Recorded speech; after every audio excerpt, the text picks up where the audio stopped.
My name is Kevin Brown, and I am very sorry that I could not personally be there to give my remarks regarding my friend Michael Gibson. It is really with both grief and sorrow that I take this time to express my deepest and most heartfelt condolences to Michael's friends, family, Carol Washington, and especially most of all, Naomi. The irony of this moment cannot be lost on all of us, that in this season of giving, we now express and experience the ultimate loss felt by human beings. Admit it or not, many of us fear death because we imagine it to be an end. The great musician and songwriter Sam Cooke, in his famous song, "A Change is Going to Come," expressed it this way. He said, "It's been too hard living, but I'm afraid to die, 'cause I don't know what's up there beyond the sky." It is at times like these that all of us are forced to confront our own fragile mortality.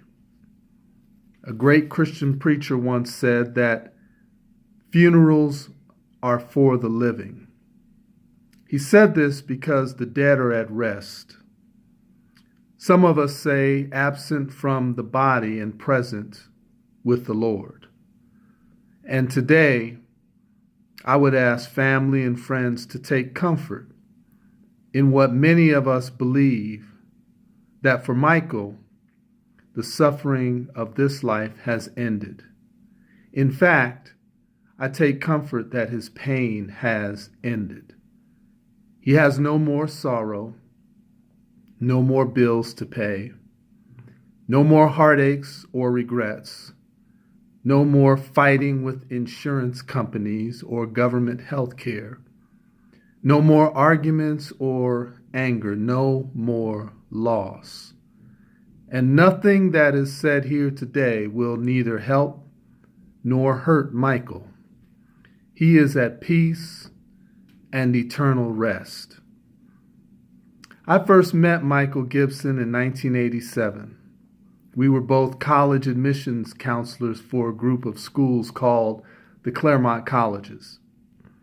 If you knew Michael well, you would probably agree with me that Michael was, let's just say, different. He was one of the most intellectually gifted human beings that I had ever met. And sometimes that gift of intellect could be hard for some people to take, because with it, he could sometimes be very brutally honest. Michael never meant to hurt anyone's feelings with that. But when we were young, he didn't always understand that everyone was not as brilliant as he was. We became great friends because I also suffered from that brutally honest thing, having been raised on the East Coast and being a plain and direct talker. Can you imagine two intelligent and articulate black men, unafraid to freely express themselves at predominantly white and liberal colleges? For some, it was a bit much to take. However, in spite of that, Michael was loved by students and staff because he had a wicked and sharp sense of humor. Michael and I accomplished much at those colleges. Together, we devised programs and services that literally changed the face of those schools and made them some of the most racially diverse schools in the nation. We had dreams of starting a school for African American young people. And so he went off to a graduate program in mathematics, and I went to law school.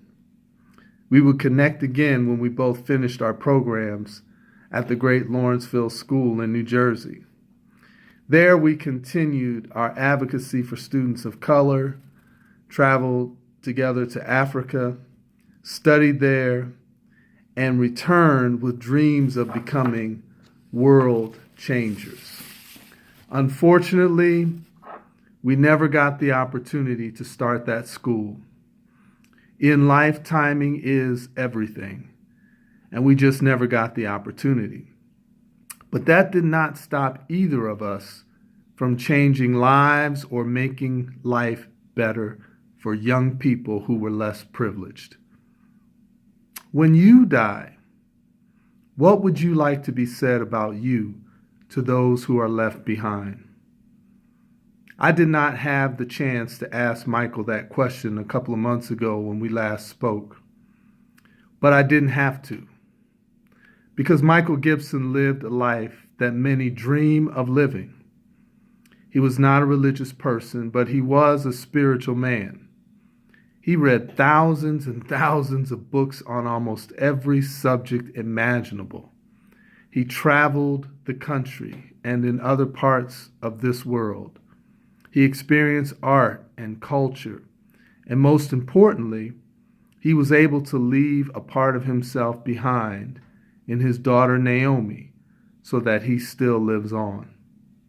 I didn't have to ask Michael what would he want said about himself, because the life of the man that I knew said it all. He was a man of compassion and empathy.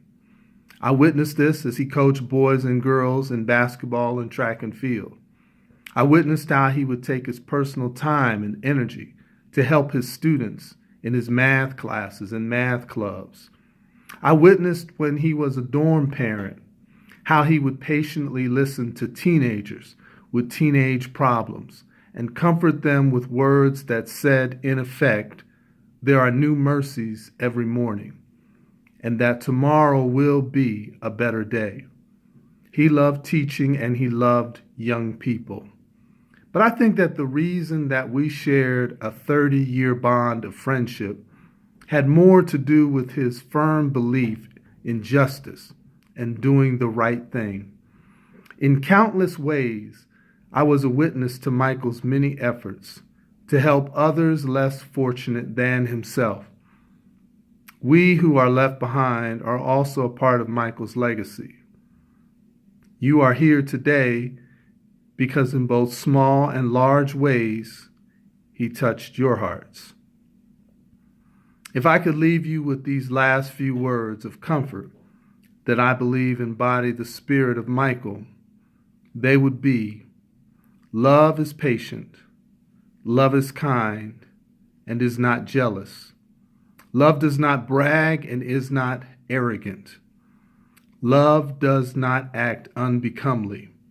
It does not seek its own, is not provoked, does not rejoice in unrighteousness, but rejoices with truth, bears all things, believes all things, hopes all things, endures all things.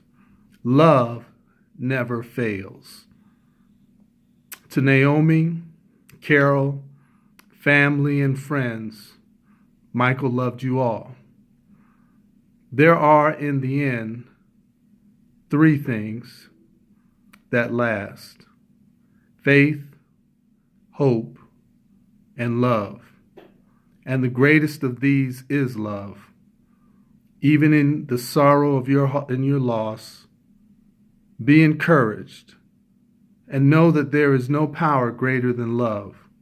It moves mountains. It crosses all boundaries. It lifts you when you cannot lift yourself. And it is because of this power that we can have hope that one day we will see Michael Gibson again. Be encouraged. May God richly bless you. We will be praying for you in the days to come. God bless.